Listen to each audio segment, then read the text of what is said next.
been a long day without Komal reviews.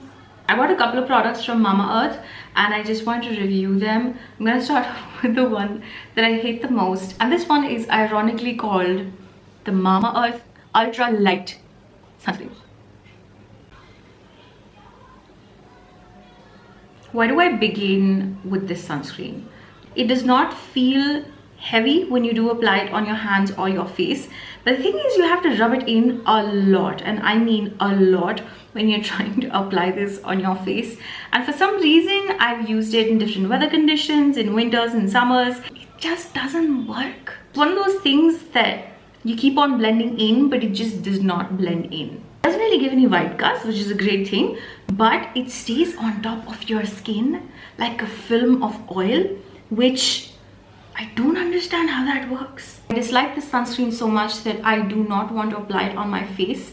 That's why I gave you a shot with my hand. It's a bad buy and I try to use it now on my body. Sadly, didn't really work on my body either. So yeah, it's a no from me. Maybe some other sunscreen from mamaearth, but this one is not it. If you have tried this sunscreen, definitely let me know in the comment section what you think about it.